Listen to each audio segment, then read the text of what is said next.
Go. Welcome back. Bruh. Go floor, go with it. Okay. There should be a blooper. We'll cut it. Welcome back to our podcast, guys. We're here with Daniel Ortega. Angelina,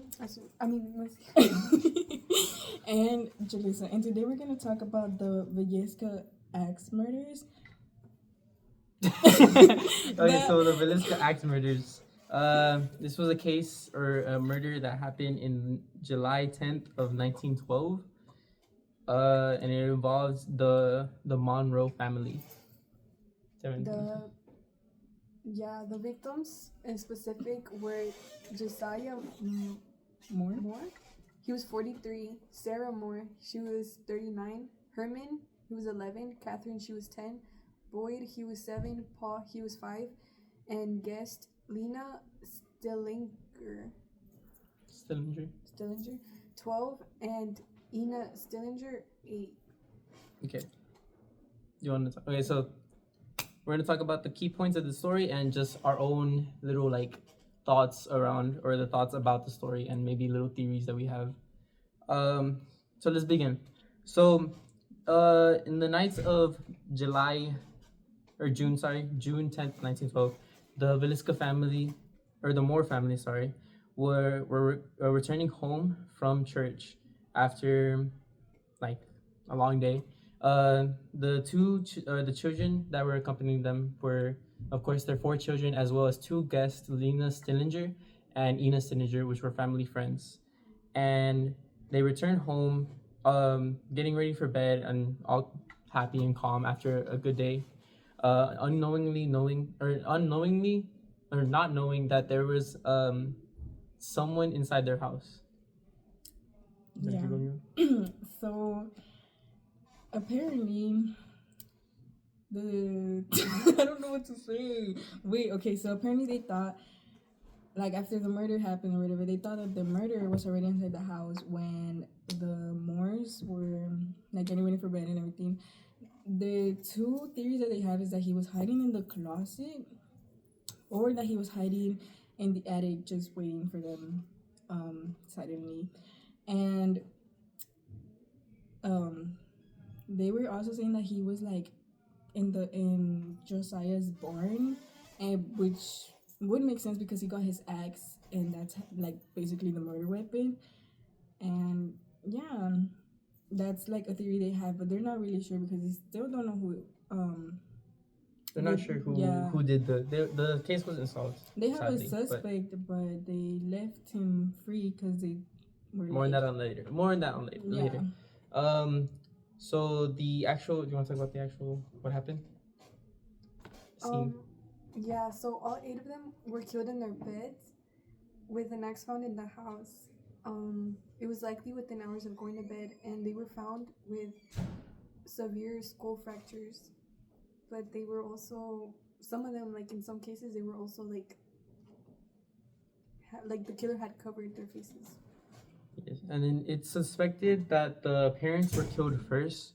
In the order of events that we could recollect or find was that the killer went up to the parents' room, both Josiah and Sarah's room, and used the blunt end of this axe and bashed their skulls in, each one by one. Based off after the crime scene was found and dissected, they realized, or they saw that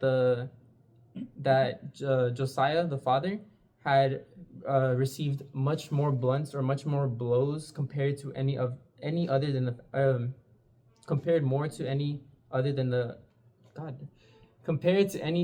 family members. But basically, he went from the parents' room, then down to the kids' room, where he did the same thing. He bashed their skulls in with the blunt end of the axe, and then went downstairs where the 2 guests were sleeping. For some reason, I don't know why they weren't in the room, but they were down there. And then he as well bashed their skulls in with the blunt end of the axe.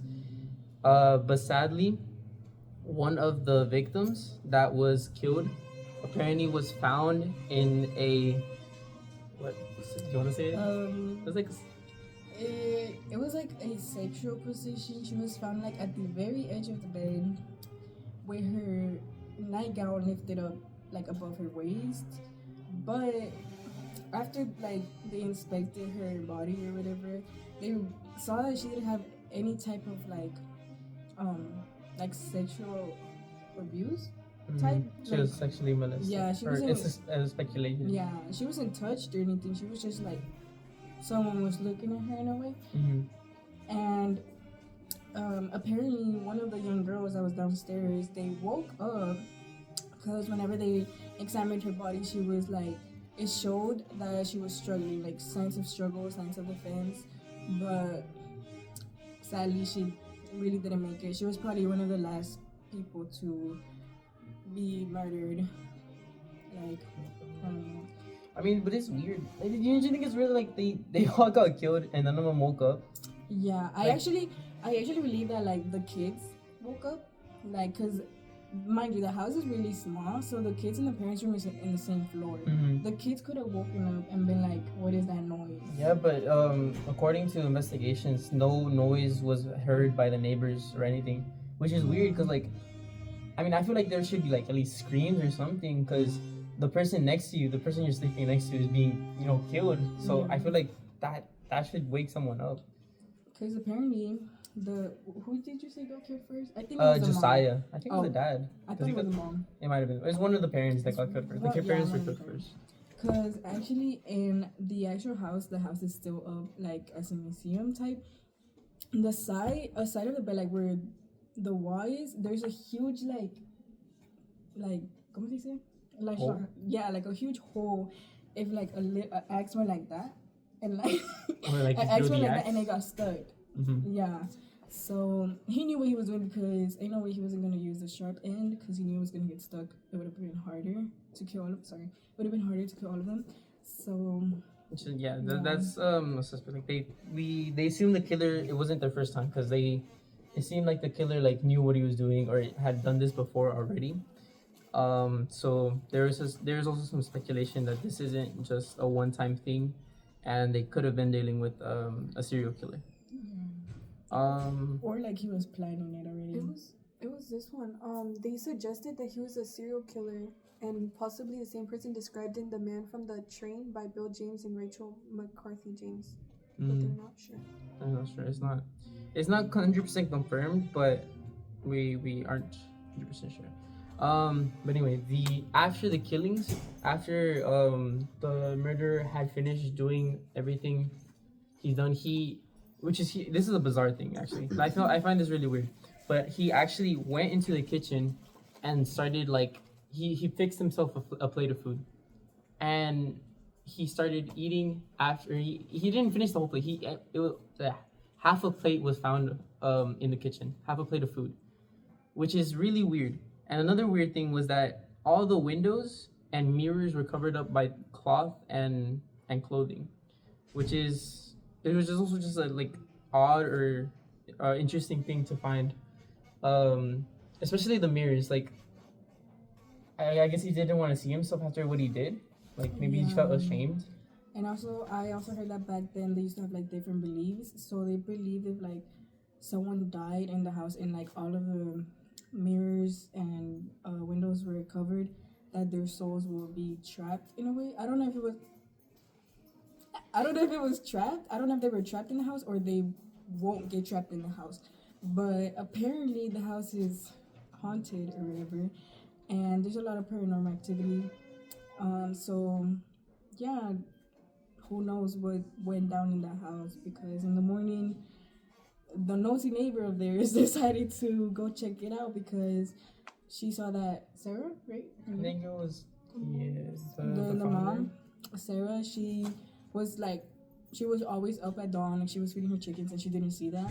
So she went to the house and checked and called Josiah's brother and was like, "The family's not out. I don't know what's going on." And that's when they discovered the horrific accident that happened. Yes, the police were called over to investigate and to control, because apparently there was a crowd around the house and a whole bunch of people wanting to get into the house, and they were actually able to break through the police's defense, and they went inside the house and started to ravage the place. They started stealing things, taking pictures. Apparently, they also stole pieces of bone fragments from the victims, which is just a very sad thing to hear. How these people were not only, well, yes, they were killed, but after their death, they were still further desecrated or like unrespected by the people of this neighborhood, which is also just a weird thing because like I don't know anyone that after a murder case or after some people in your neighborhood die, just going into their house at the crime scene and ruining evidence and taking pieces of their body parts or pieces of their body and stuff from their homes. Because apparently they also took pictures, right? You said they took pictures. No, they burned their stuff. Oh, they burned their stuff. Yeah, it's like they wanted to get rid of the like. They basically, I feel like they didn't want the town to have a reputation of someone killing a whole family in the middle of the night, you know.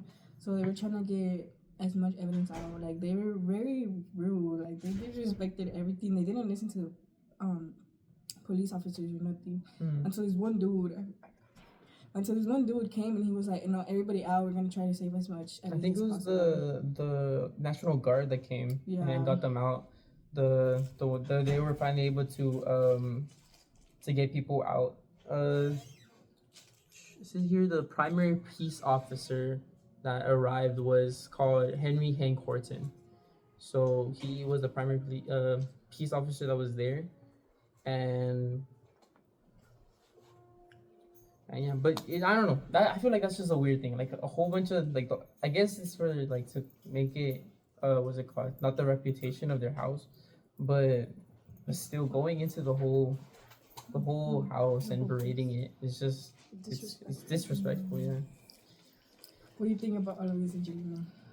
What if the food was from one of the people, and they like heard the noise and they went to go hide or something? Oh, the plated food. Yeah.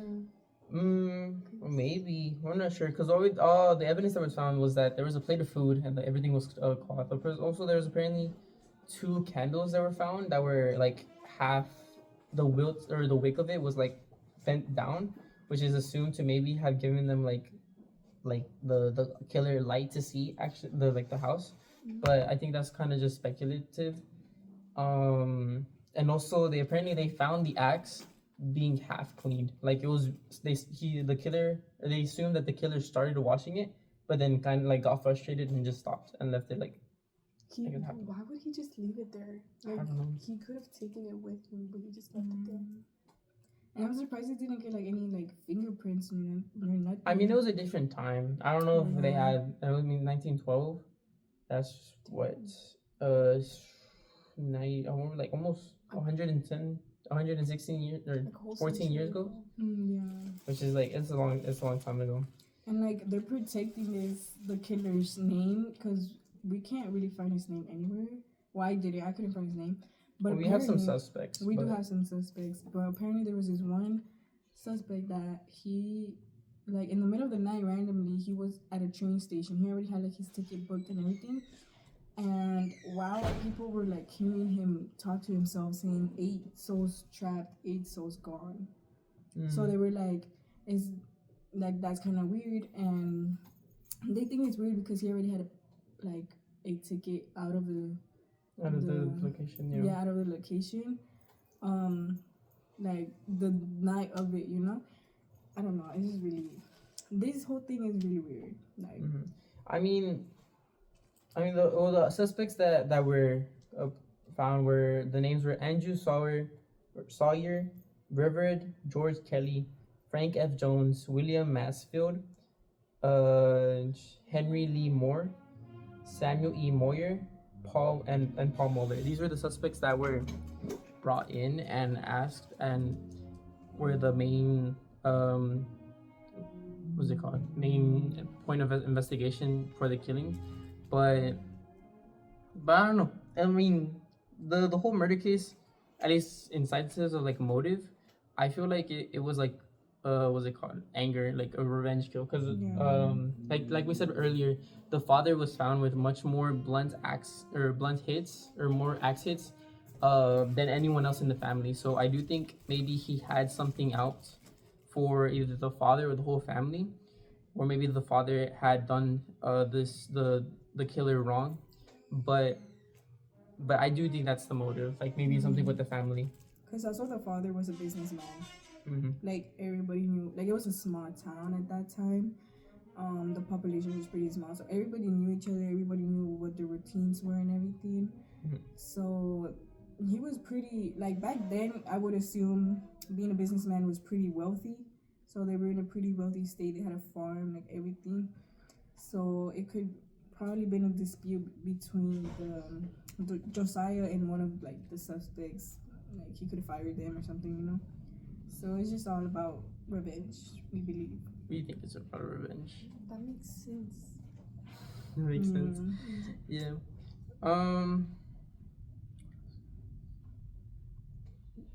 Pause. Okay. Wait. Which is it? So it's actually crazy how they never found the killer.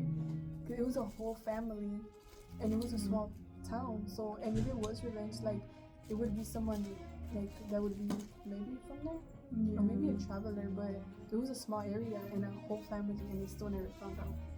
Because there was a suspect that they actually brought in, and he confessed to doing it. He was like, "Oh, I did it," but then after a while, he was like, "Oh, I didn't do it." Like he backed down, Yeah. and they let him free because they didn't know. They just didn't press charge. Yeah, That's kind of weird because like if someone comes in confesses to a murder of the family, and then just like, oh, never mind, it wasn't me. Like I feel like they shouldn't still let him out. He admitted guilt. yeah, it was like suspicious. Like Yeah. Well, nowadays the house is a tourist attraction, like we said before. It is in Iowa. Iowa, where is it? Vilisca, Iowa.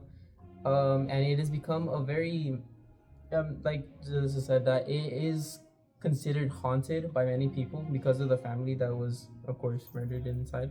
But it is a tourist attraction from a couple that purchased the home in 1995, and they restored the house back to its 1912 condition, and the couple offer tours and overnight stays at the house, and selling the point as it is being haunted. And of course, there's with social media now, there's a whole bunch of videos and all these people that have gone to the house and push the theory that it's been haunted by like staying overnight and stuff like that.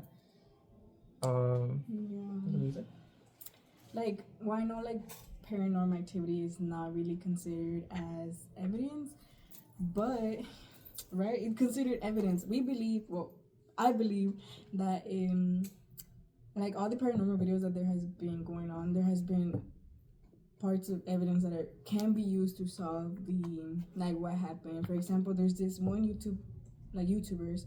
They went to the house and they were doing like the Estes method, which is like one person has the headphones on.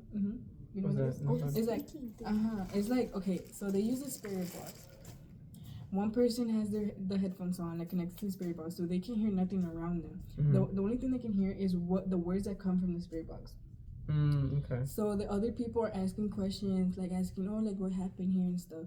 So while they were doing that, the dude like that was in the Estes method, he was like, he's coming, like basically it was like if one of the family members was reliving the story. Like they were telling the story of what was going on, because they kept saying he's coming up the stairs, he's coming, like he's you know. He's coming up the stairs. Yeah. So maybe they started at the bottom. Yeah, but like that's what I'm saying. They don't know if he broke in or he was already waiting for them. Yeah, I'm pretty sure he's probably waiting inside. Yeah. Because I mean, apparently, or one of the suspect that ended up finding the neighbor that found the bodies in the morning. She saw that the door was locked, which seemed unusual to her. Which I don't know. That doesn't seem really unusual to me since we all lock our doors now. But I don't know. It is a small neighborhood and it is a different time. So maybe they all often had their doors unlocked. So I do feel like someone was inside the house, maybe in another room or something, because we don't know, because the barn was right there next to him. We could have seen the killer could have been there for however long, stalking them, trying to get an idea of the routine and when they get Yeah. home and what they do throughout the day, and then just find the perfect time to slip into the house and hide for them and wait for them there at the night just to commit the murders. Yeah, and what's even I'm sorry, Juliana. I was just saying, yeah. Yeah. Oh, what's even more weird is that the door was locked from the inside. So I feel like that's weird. Yeah. Because how can the killer lock the door from the inside if they don't have a key? Mm-hmm. Unless it depends like how like different the locks were back then, like if you could Mhm. lock inside and outside. But I feel like he had an extra key. Extra key. Yeah. I mean, he maybe could have just stolen it from the father or one of the dead bodies, Yeah. because I mean the whole family was in there. Well, yeah, you're right. But isn't the lock always on the inside?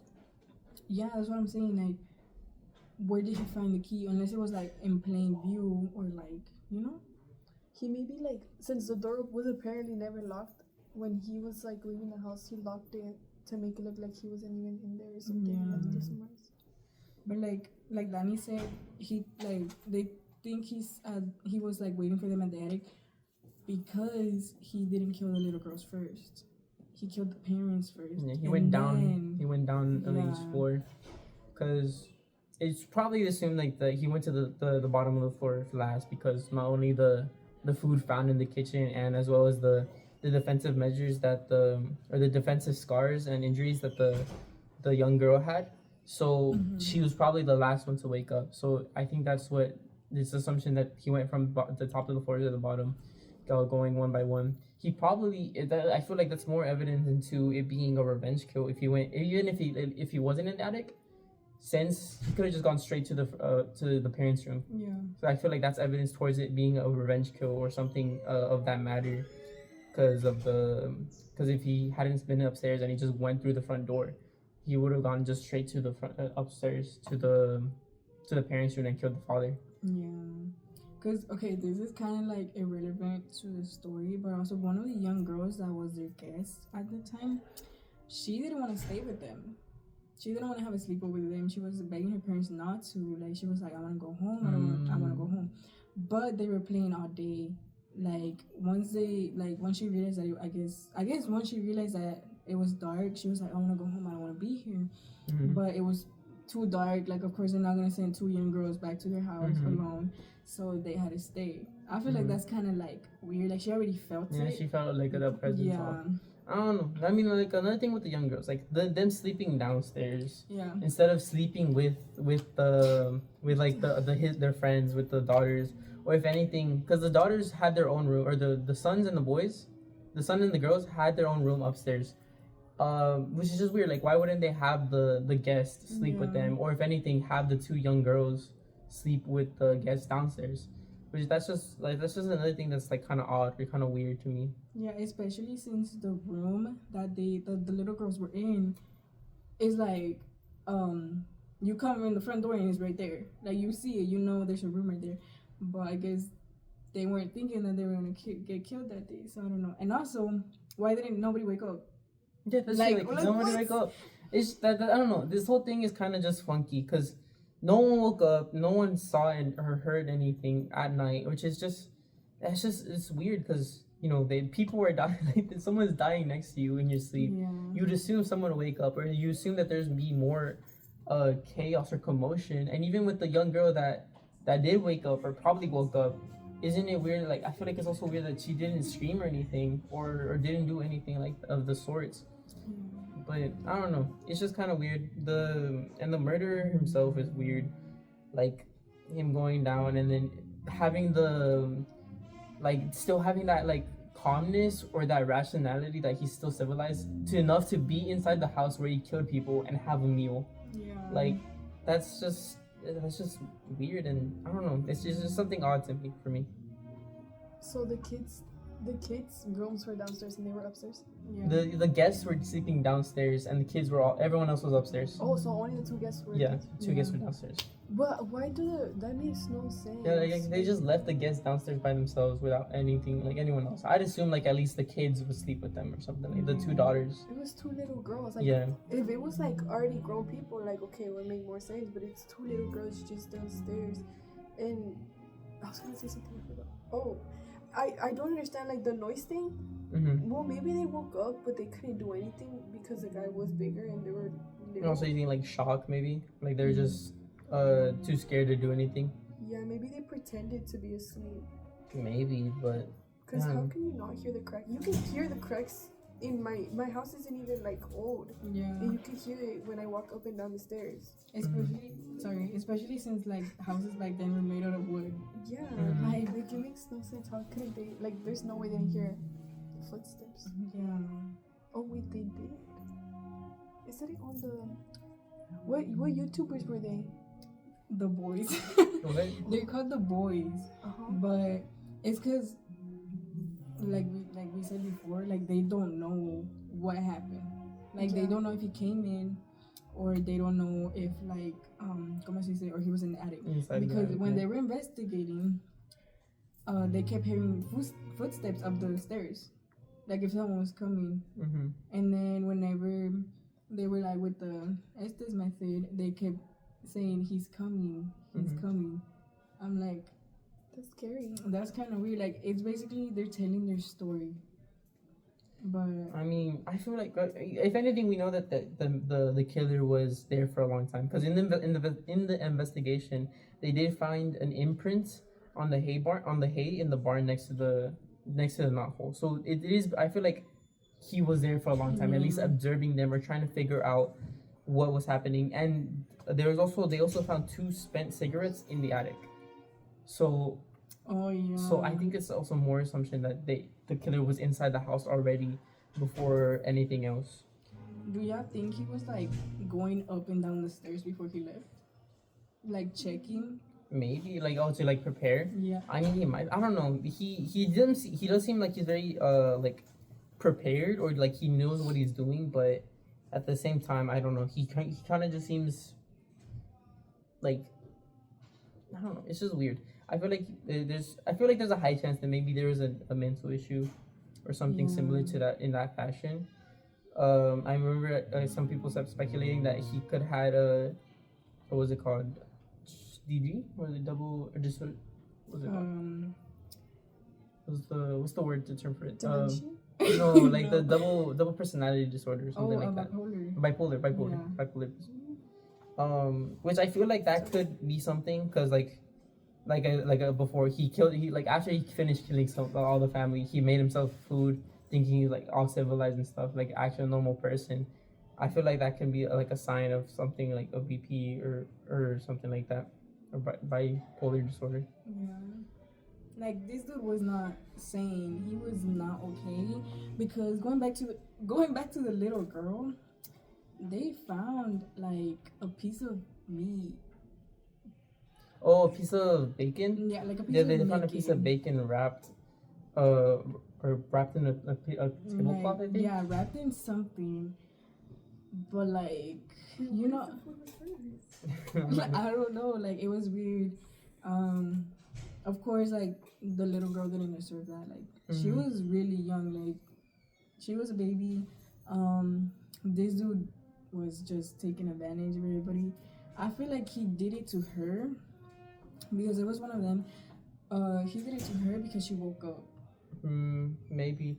I mean, I don't think he was expecting people or like guests, because like we said, like it's assumed that he was observing them for a long time. So I don't think he was expecting the 2 little girls to be there. Yeah, he probably like was already making his plate of food, and then realized that there was other people. In the house, and he wouldn't go. No. We should have said yes. So that's. I mean, that's pretty much it. That's the Vilisca Axe Murders. Which is just it's an interesting and it's very an interesting story and a very sad thing that happened to the family and to the guests. But yeah, people probably started locking their doors after that. Like, maybe. I don't know. But that's all we got for you today. You got anything else? No, that's it. Like, No? that's what happened, and it's a Sunday too. I feel like that's weird because I feel like Sunday. Oh yeah, for it most was of on a Sunday night. Like Sunday for most people is like A a holy yeah. day, you know. But yeah.